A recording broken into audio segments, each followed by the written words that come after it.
So, hi, Devika, and welcome to the About Her show. Thank you, Sangeeta.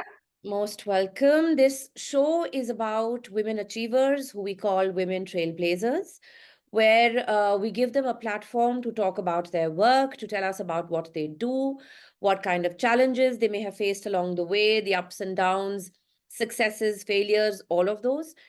The idea being, to motivate and inspire the listeners, the women out there who are just wanting to do something, but for some reason or the other are not able to. So we want them to get Right. out of whatever is holding them back and, follow their ambitions, their dreams, and do what they want in life. And Lovely. eventually, we want to build a community of women who are there to support, empower, mentor each other, and be there for each other. So that's the whole point. So, once again, a very warm welcome to you.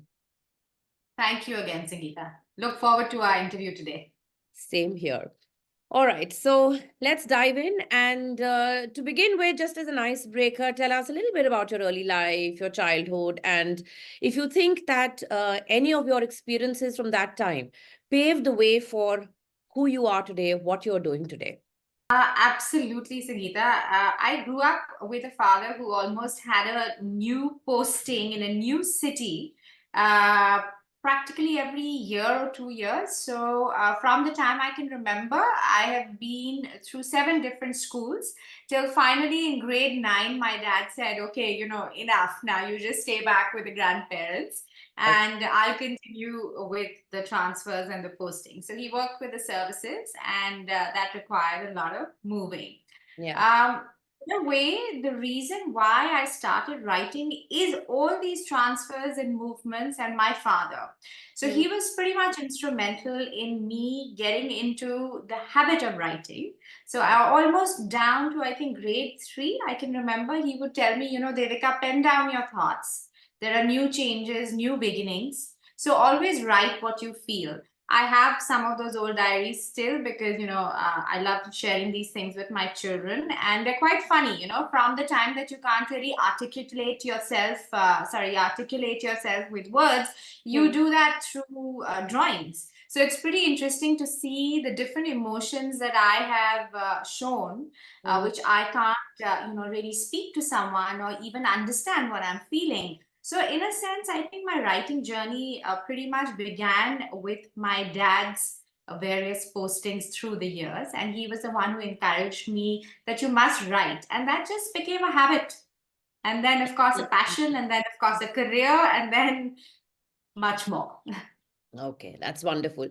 So it is right, isn't it? The way we are raised, our upbringing, all these things, they play a very, very critical role in our lives. I think those seeds which our parents plant, Right. that's the shape which our life takes. So did you want to be a writer when you were growing up? To be honest, I don't know. I Oh. don't know. I just wrote. Maybe the habit made me a good writer. Mm-hmm. I can't say, but it just flew naturally for me. What I studied in college and what I did as a career have no correlation at all. Mm-hmm. Um, what one thought one would be, and I think in our generation we didn't really go that deep into I want to grow up to become such and such. You just wanted to finish your graduation and look for a good job. We didn't have the opportunities children have today. Yeah, that's uh, we had very limited choices in terms of a career as well. mm, I think because my father was in the IAS, I think I did toy with the idea of sitting for the IFS and the IAS, as well.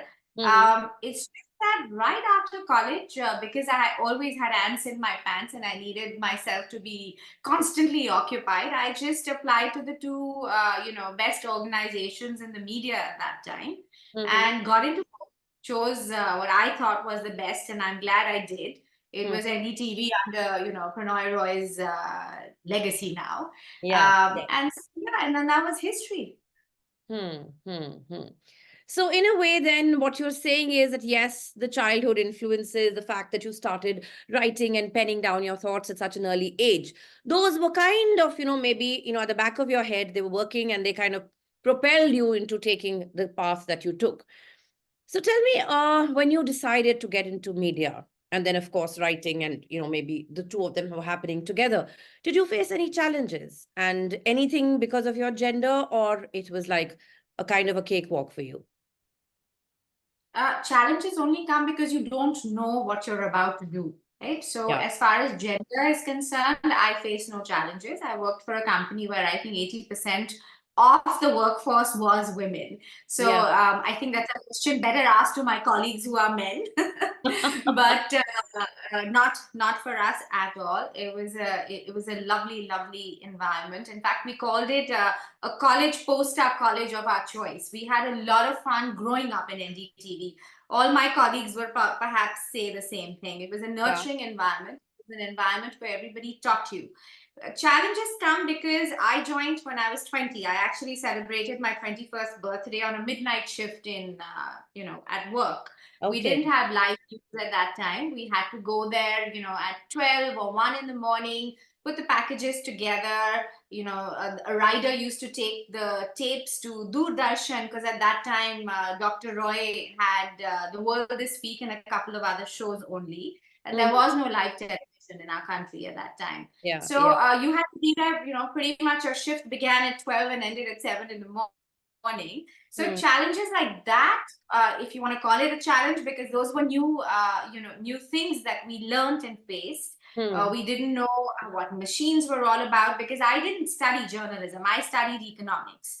So Yeah. for me, coming from a background of economics and being told to, script for a behind the scene, but for it to be grammatically correct in a particular format that fit, I think Mhm. that was the biggest challenge. Hmm. But yes, you're right, because I did speak to Nidhi, during the course of these podcasts that I do, and she had the same thing to say, that it was largely a woman-centered, centric organization. So probably it was the other gender which, may have felt uncomfortable with so many women around. So yeah, interesting that too. Yeah. So now, okay, so you've had a long stint with the media, and of course now you're, writing, and of course the book that's come out. Can you tell us a little bit about this book?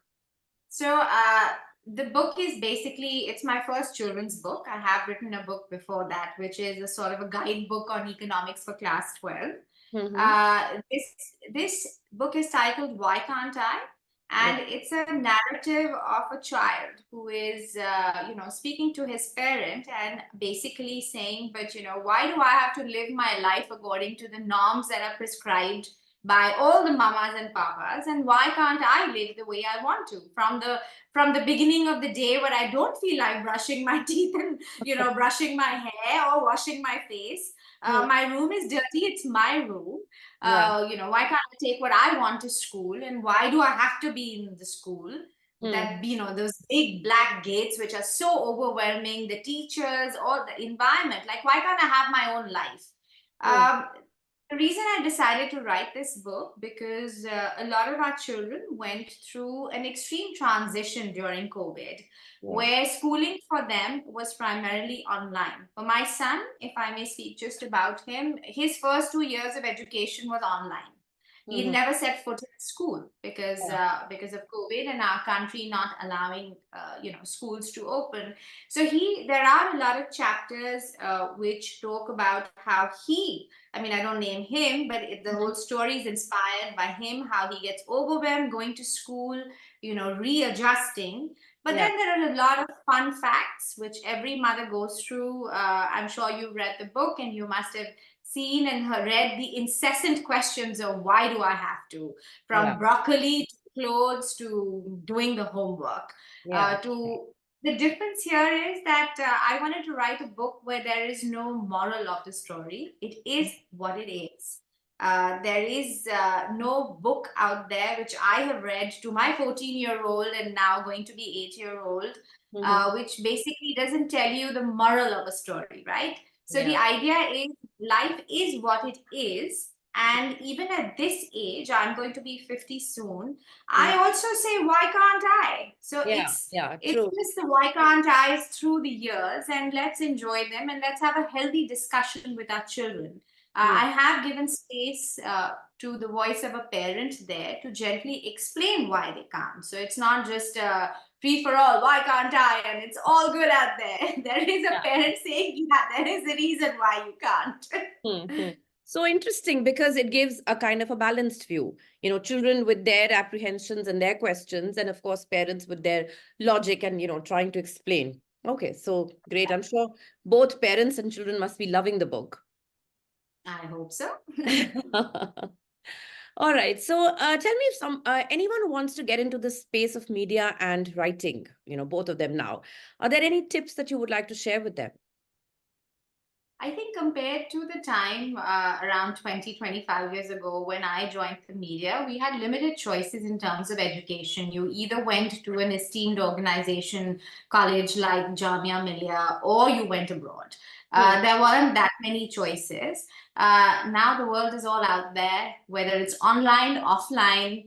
There are a lot of scholarships being offered compared to the time that we wanted to study journalism. We were also very lucky because there were only a few organizations to choose from, and the strength was pretty small. So it was small, it was very connected, very tight. So we got a lot to learn. Now organizations, their minimum capacity starts from 1,000, 2,000, 3,000. And so you may not find the mentors that we were lucky to get. But on the other side, you do have the education, which many of us found during our work life while working. So definitely look out for the best courses out there. The internships available are far and many. The choices are amazing out there, from digital to camera to writing to behind the scenes to being on production. The choice is just amazing. So must seek out internships. Don't go for just paid internships. Just seek out internships. Just being under someone and absorbing their aura of media is exciting enough. And the third is, never give up. Never give up. So if you don't get the internship this year, apply for it next year. There is, so much out there. I just find that patience is very important in the media. And if you show it from the beginning in how you're seeking your career path within the varied field media has to offer, it's a bonus. Great. So those are, I think, useful tips which can be kept in mind. And somewhere I feel that maybe, this current generation doesn't have as much patience as maybe we did, or maybe it's just the older generation trying to find fault with the current one. But yeah, patience, I think, is much needed. I think, Sangeeta, why I say patience, because the choices are far more now. So I have seen the new colleagues that I've had in the past 6-7 years. They haven't had the patience to see the work through the number of years that me or my colleagues did to see the results or to see where our career trajectory takes us. So because they have the choice, we never had the choices. So I think, to be fair to them, we could possibly club it in that fair opinion poll. True.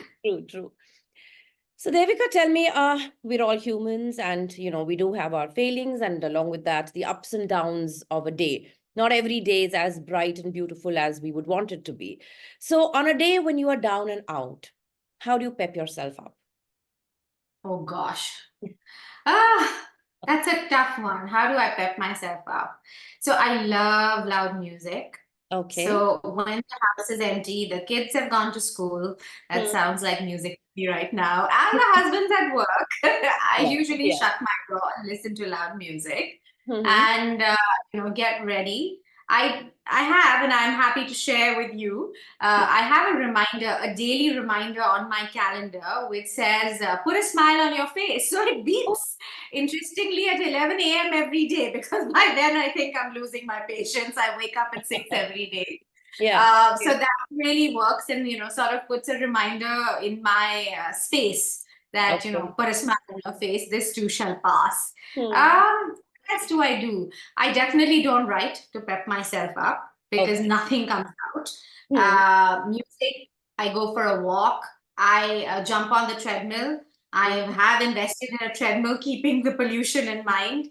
So I think between these three things, and of course, I used to bake a lot of bread to take all my stress out. Nowadays, I think, I have, as you call, a mistress in the kitchen. My cook doesn't like me, so that has gone out of the window. Okay. I'm Yeah. not allowed to enter the space. But yeah, baking bread really helps.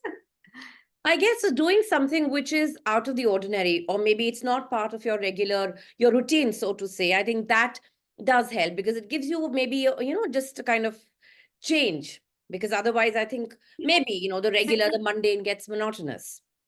Yeah. And Sangeeta, like you said, every day is not a high, right? There has to be an up and down. And we all know that. And perhaps that's why I have a calendar that reminds me put a smile on your face. It's a new day, and every day will bring with it a new challenge. Of course. Yeah. Yeah. Yeah. So, Devika, as we, lead our lives and go from one day to the other, good, bad, whatever, life has a way of, knocking us in different ways, teaching us lessons, making us go through experiences which we feel maybe others could learn from. I mean, whether they learn or not is completely, not the point here. The point is that we feel that, they should. So, are there any such experiences which have, maybe taught you some lessons, given you some learnings which you would like to share with us? I think coming from a media background where we have seen high numbers of highs and lows in how our work has been perceived, Mm-hmm. has taught us to have no ego. Uh-huh. And I know a lot of people think that a lot of the media personalities have high ego, and rightly so, if they do have it. But there is also another side to it because you've seen the highs and lows of how work and how life is progressing out there. You are sort of putting it on camera, or you are putting it on paper. You are seeing it, and it sort of takes away the whole the big ego from your life to see how the ordinary person out there lives, Mm-hmm. is allowed to live, faces troubles, gives you a deep sense of blessing that you're not where they are. Yeah. There was a time where, my colleagues used to laugh and say that I was a tragedy specialist because almost every tragedy that happened, from a train accident to a child drowning to a ship sinking with a Greek tragedy, immigrants sort of jumped off a boat. I was practically sent to cover all that. Okay. I mean, you can imagine how one feels in a space where you have to hold your mic and put it against someone's mother's face and say, how do you feel that Yeah. the only bread earning member of your family is no more? So Mm. ego is one thing that goes out of the window. You learn a lot of humility. You learn that there is much more out there in life, beyond your little bubble Mm. that you have created. Yeah. That's the biggest lesson to remember and keep in mind when we are dealing with people every day. So I can only, sort of share that from my experiences at work. Okay. All right. Yes, I guess, every experience, as you said, does teach you something. All right. So, okay, now coming to, of course, a professional, a woman who is pretty much independent in, pretty much every sense of the word. So, when you look at the young girls today, and, when you are maybe, the girls are 18, 19 on the threshold of their personal and professional lives, are there any tips that you would like to share with them in terms of being independent, both financially and emotionally? I mean, how I think you rate being what independent being important? So definitely, you must be independent and you must be financially independent, most importantly. And that is something I've actually learned from my father. So I wouldn't say it's different from my generation to the new generation. Yes. I We call ourselves the confused mixed generation. There Mhm. was a time before us where a lot of my parents' older friends, if their daughter had got divorced, they hadn't been given the right kind of education, the right kind of platforms to work, and Mhm. hence they were always at sea as to how to resettle them. Yeah. Came along our generation, and our parents started. We call ourselves confused because it was mixed because you had to get married, yet you had to do your college and your education, and Yeah. you must be able to stand on your 2 feet. So it's like, okay, which part do you want me to really Yes. focus on? Hmm. But as a result, today, from our generation, if God forbid anything happens, I think at least I can speak from my own little bubble of friends. We can stand on our own. We can work because we have the right education. We did not give up after school to to get married, and it's not just about marriage to maybe follow a particular passion. We did work towards education, Yeah. which would sort of be our safety deposit if, for God's sake, we were in a situation where we needed it. Yeah. A lot of people work in today's environment because two incomes always help. Of And a course. lot of people work in today's environment because without it, you cannot function, right? I mean, that it's a need. It's a need, whether it's a man or a woman, right? Yeah. My husband and I often joke and say, yeah, he says, okay, let me sit back and you work. I would love that. And I joke back and say, why? Why should I get this up? Yeah. I'm sort of Yeah. enjoying it. But jokes aside, it is extremely, extremely important to hold on to your education, must go through your master's, your MBA, whether you choose to work or not work. Your security deposit of a degree and a little bit of work experience is really, really important. Yes. Uh, Today's generation is very lucky. They can turn their passion into careers. Yes. And as long as that career can be held on, Mhm. help you make a living, experiment, explore Yeah. is Yeah. what I. No, that's, I think, very essential because, of course, it gives you that empowerment in the sense when you earn your own money. And I think it's so good for your self-worth. You know, like they say, how you look at yourself.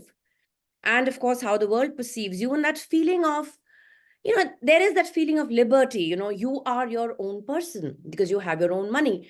But where would you place emotional independence in this? How important is it to be emotionally independent?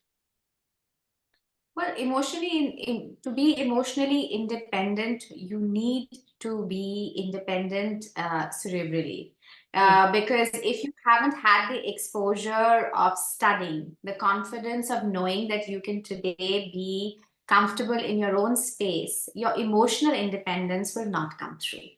If you are constantly dependent on other people for providing for your life, then Yeah. you won't, emotional independence sort of takes a backseat there. Mm-hmm. So to be emotionally confident and independent, you need to have the backing of financial independence. And I don't mean that you need to be working all the time. Mm-hmm. Financial independence also comes with the knowledge that today, I am free to make my choices Yeah. because I have the education to back that. And that's why keep calling it a, security deposit, like a Mm. life insurance. Don't Yeah. give it up. Studying is, it's so important at any age. Like for instance, I'm studying again. Of course, what I'm studying is different from what I would study when I was younger, but Mm-hmm. I am studying because I just feel my emotional independence also depends on the fact that I keep my mind constantly oiled and geared Yes. towards learning more. And the more I learn, the more my mind learns to Yes. deal with my, emotional space. And my emotional space equals to my inner being and my inner well-being. True, true. Very well said. These two actually, I mean, yes, emotional flows from financial, and both I think are very, very important because, like I said, that feeling of being free, unshackled, that confidence, all these things I think will come only when you have that feeling and the sense of being independent. So, Devika, Absolutely. of course, when we look at the world around us, we see so many women who've done so well for themselves, you being a case in point. Basically, done in life what you wanted to do, taking a break when you wanted to, but actually been successful in whatever you picked up. So, how do you think people react to such women? I mean, when I say people, I mean both men and women. Like, if you were to walk into a party, how do people take to a woman who's made a name for herself? I think quite well now. I don't think I personally have never faced a situation where my work or what I have done has not been received well. Okay. Or I've come across people who have not been interested in knowing about the different journeys that I had taken. You Mm, know, one where there was a phase where work was everything for me. I was very clear with my parents that I don't want to get married till I have reached a certain stage at my work. Then mm, came along my marriage, where I knew that my children, because I had children at a way older age, mm. were more important to me, and that production of my media life was Yeah. far more important for me. Mm, Um, then came a point where I was confused. mm, You know, being someone who had achieved a lot, had now a different phase in her life, being married with kids, but mm, could not go back to the crazy life of media and traveling. mm, Um, I did, you know, try and dabble with different things to reinvent the wheel for myself. mhm, I don't think that I, as a woman who has made so many different choices, and perhaps a little different because I didn't get married at 18 or 20, I got married in my early 30s. mhm, Maybe that aspect of my life was looked upon more mm. than my successes in my career, I have to say. But as far as my work is concerned, I've never faced a problem with anyone looking down at me, but only being happy. Great, great. That is so. It is actually true. The world is changing and becoming more receptive to the fact that, yes, women can also do it and they are doing it.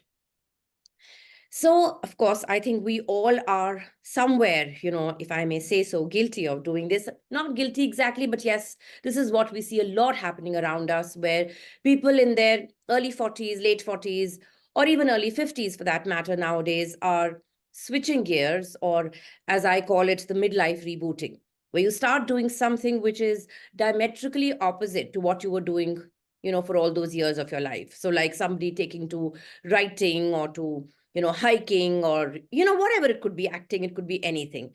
Why do you think this is happening so much nowadays? Are you talking specific to a change in our phase of our life, or Yes, as in that, see, when you look at your parents, so if your father, say, for instance, was a doctor, he continued to be a doctor for the rest of his life, right? Or if he was till the time they decided to retire. It was one profession, one vocation for them. Whereas nowadays, there are people doing multiple things. There could be a doctor, right? who could be a writer too. So, how is it happening now? I mean, was it because the earlier generation was not aware of what else they could do, or they could not do it? So, what would you attribute this to? Just simply availability of choices. Okay. Definitely, we have more choices. Today, I'm a writer of a children's book, Hmm. and I'm studying astrology. So, Sangeeta, send me your dates, and I'll tell you what the future holds. It makes Okay. no, I mean, there is no correlation, but it's my interest. The Yeah. fact that today an astrology course and a great teacher who speaks my language and a great cohort of people who are learning with me are available. I am now in, say, level 3 of astrology. Okay. Similarly, and like you pointed out, a doctor writing or a doctor singing, my eye doctor has his own pop band. It's just, that he has the availability of spaces and an audience that respects a good eye doctor with a great voice.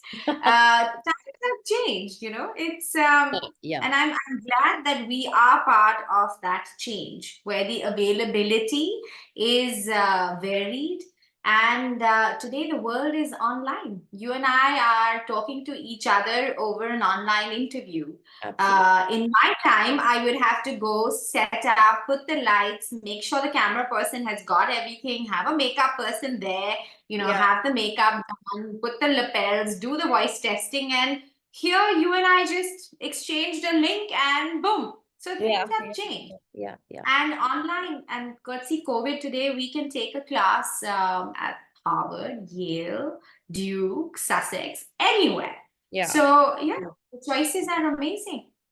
So choices are there, and I think so. With the of course, choices are there. There is awareness, and I think social media has a great role to play in this, because you do get inspiration from different people doing different things, and even the fact that there are choices. This is how you're getting to know about them. And would you also say that financially we are much more secure than the previous generation, where we have the ability to be able to experiment more?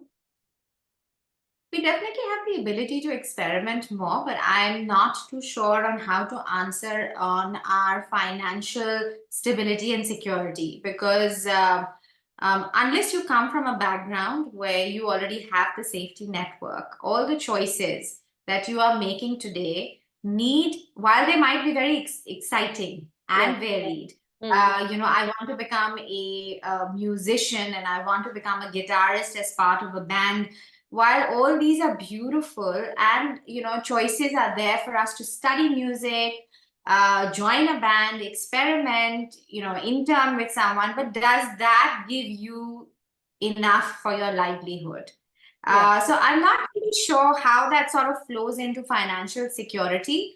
I'm a big proponent of education. Mm, As long as you have your education in place and mm, you know that education can help you overcome any problem in life. mm, Maybe your passion doesn't flow into a successful career, then what?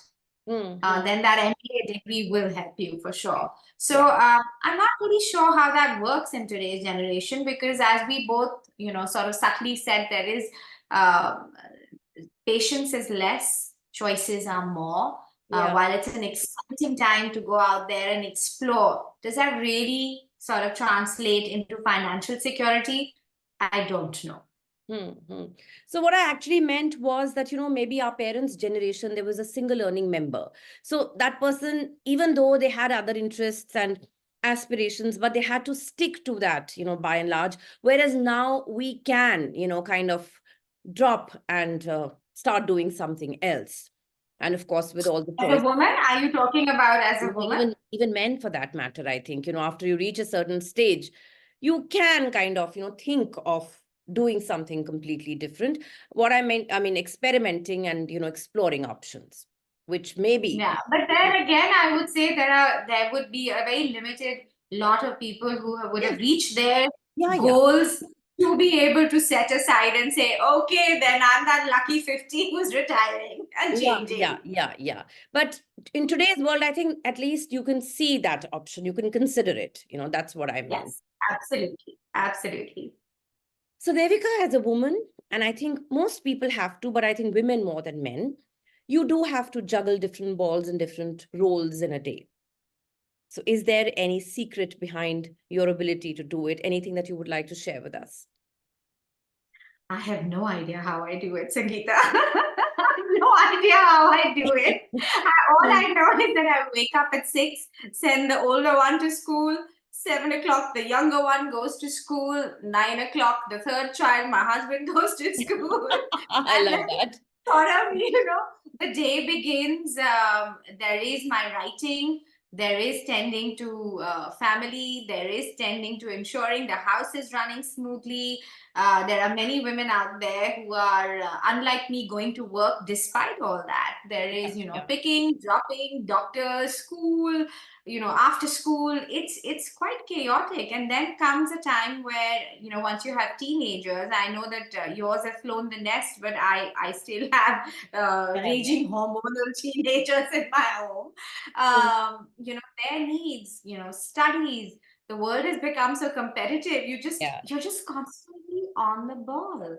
You're just constantly on the ball. And then one more thing that I'd like to sort of speak about is that the need to constantly be present, to keep Mm. checking on the emotional state of your children nowadays is very high, right? So you're constantly checking if the world for them out there is also okay. So Mm. it's an overwhelming day. And if you ask me, how do I do it? I have no idea, but I know I do it. And I wake up the next morning to do it again. So do you believe in, like, prioritizing and making lists and schedules? I guess those are the techniques which most of, us use, to So get things. I have a very simple formula Mm, because, and that formula works for me very specifically because I've been there, done that, and I was clear that I needed to be at a certain space in my career before I gave it up. I mm, don't have that burning need or desire to go out there to prove a point anymore. Yeah, yeah, Uh, yeah. I'm very comfortable in my skin, but that comfort has come with a lot of time and space. So it doesn't just happen overnight. Hmm. So my priority is simply my children first. Hmm. My children and my husband, they all fall in the same league. So as long as they've exited safely, Hmm. the rest just flows in for them to come back in. Hmm. And for all of us, the formula we kind of know how to wing it. So Yeah. there's really nothing to it. For me, just like any other woman, my Hmm. family definitely is a priority, and I know how to wing my work in through it Yeah. because I'm not at that space, and I'm lucky that I don't need to go out there to make a living. Hmm. And what I'm doing, I have enough time to space Yeah. it out. Okay. Okay. Great. Great. So, where do you see yourself 10 years from now? Talking to you, telling you that my 10th book is out now, Sangeeta. Oh, wow. Great. All the And very that, best. mind you, is not going to be a children's book. So I'm putting it out there. That's going to be my raunchy novel, Oh, romantic wow. novel. Wow. So, why should it be the 10th? Maybe the 5th or the 6th? No, it has to be the 10th because I definitely 10 years from now have to have that number of books out. Okay. All right. That's a great ambition to have. So, yes, maybe we could be exchanging our books with each other. I also have I something would in the love cards. that. We would do that. So, Devika, I have this question which I ask of every woman. And, I've asked so many of them, and the kind of answers that I've got are very, very interesting because I guess everybody has their perspective. So, what I want to know is, what do you think? Can a woman have it all? Definitely. A woman can definitely have it all, Uh-huh. especially in today's time when, there is nothing there to stop us. We don't have environments where a woman is told that your role is just to be the homemaker. A man today steps in equally as a woman does. A Yeah. woman can definitely have it all. There's nothing holding her back except for herself.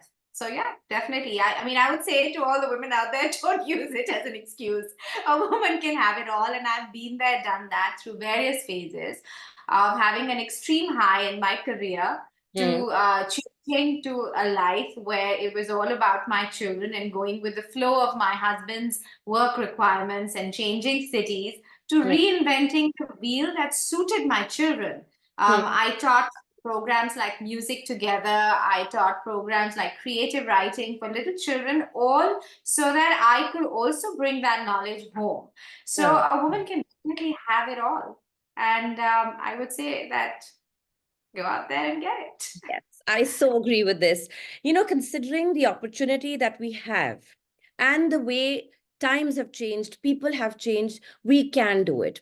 And I think the first step has to be ours. We have to take that first step. And I think somewhere people will fall in line if we are willing to go out there and get that all. We keep just sitting and saying that it's not happening, it won't ever happen. So I think that first, that drive, that the urgency, the urge has to be in us to want to do it. And then I think we can definitely have it all. I totally, totally subscribe to this. Okay. And things are changing, Sangeeta, because like as we go out today, our the person filling the diesel or the petrol in your car is a woman. Yeah. When Yeah. you go to a grocery store, the person behind the counter is a woman.